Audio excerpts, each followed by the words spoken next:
Hello mga kaibon, so nandito na naman tayo sa aking eggery at i-update ko lang po kayo dun sa aking nag-egg binding na emerald. So ayan mga kaibon, at nanghina siya, nalumpo siya, hindi siya nakakalakad. So ayan, mga ilang araw lang, binigyan natin siya ng dextrose powder saka calcium.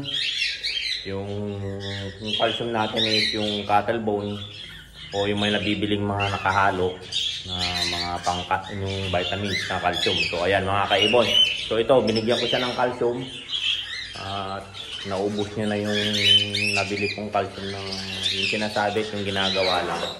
So ito papakita ko sa inyo mga kaibon. So ito na siya mga kaibon. So ayan o, nakakapatong-patong na, medyo malakas na siya. Hindi kagaya nung nakita natin nung unang vlog natin dito, nasa baba siya talaga doon, nasa baba. Ngayon oh, ayan na siya oh, malakas na siya. So ayan mga kaibon, so ayan, huwag kayong mag-alala pag ganyan, basta kumakain yung ibon natin mga kaibon at nag-egg binding siya, yan lang, huwag ka mag-alala. Pag kaya mong siya, ano to, ibig sabihin kapag kumakain, lumalaban siya, malakas, bigyan mo lang siya ng mga vitamins na pampalakas. So yung sa akin, ginagamit ko yung Lactamino, dextrose powder, saka red cell. Pinaghahalo ko yon mga kaibon. Tapos lagyan natin ng cattle bone para makarecover siya sa nawalang calcium sa katawan niya. So ayan mga kaibon, magpapahinga to mga kaibon, mga 3 months. 3 months ko silang pagpapahingahin. Yan, bubulol tayo mga kaibon. Yan, 3 months yan mga kaibon na ilalagay natin sa flight. Sama natin yung pair niya. Pan lang to, ano to, para hindi makapag-focus sa breeding ulit, ihahalo natin yan sa flight. Pa-recover lang natin yung nakakatayo na siya ng maayos. So yan, mga 3 to 5 days yan makaka-recover na yan. Kasi sanay tayo sa mga ganyan mga kaibon. Experience na natin. Pag may nag-egg binding o nanghihina yung katawan niya, ganyan ang ginagawa natin. I-recondition natin ulit yung katawan nila. So makikita mo naman yan kapag condition na ulit yung babae.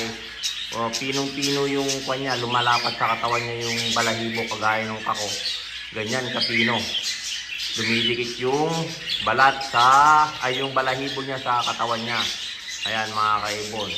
Tingnan nyo yung babae, mukhang hindi siya, talagang hindi pa ready na. Nagsabay na rin sa lugon to mga kaibon, kaya nanghihina siya.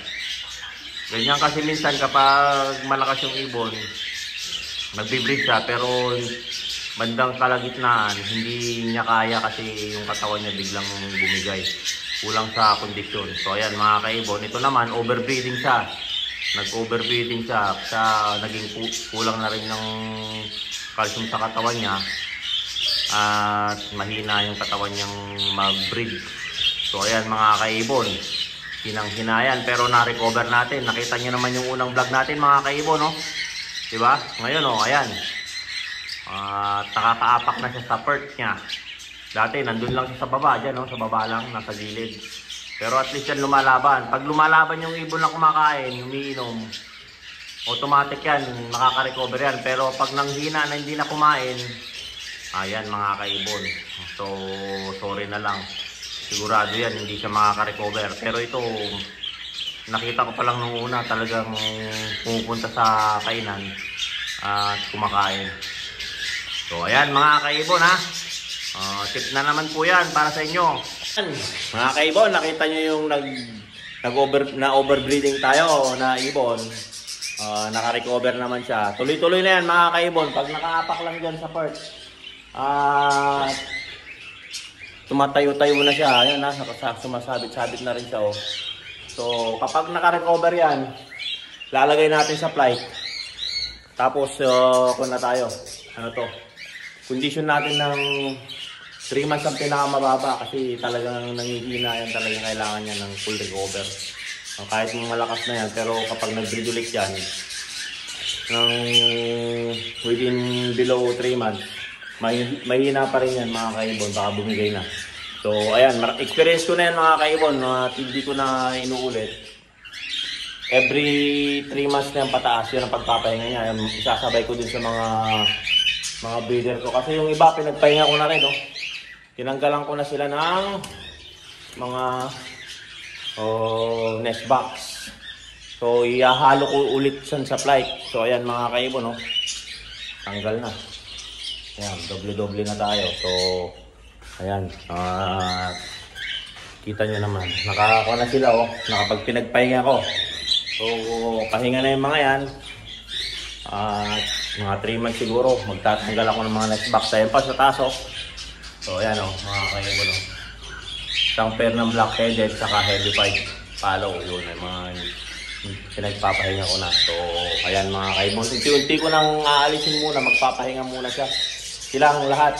So, yung mga wala nang mga sisiw saka egg, tinatanggalan ko na ng nest box. So, ayan mga marami pa. So, ayan mga kaibon. So, sana may natutunan na naman kayo sa aking pag-share. So, don't forget to subscribe my YouTube channel mga kaibon. Warren Palakpak Kaibon at ang aking Facebook page. Warren Palakpak Kaibon at ang aking Facebook. Warren Palakpak Mr. Tigasin. So, ayan. Maraming pong salamat. Follow, like, and share lang po mga kaibon and subscribe. So, maraming salamat.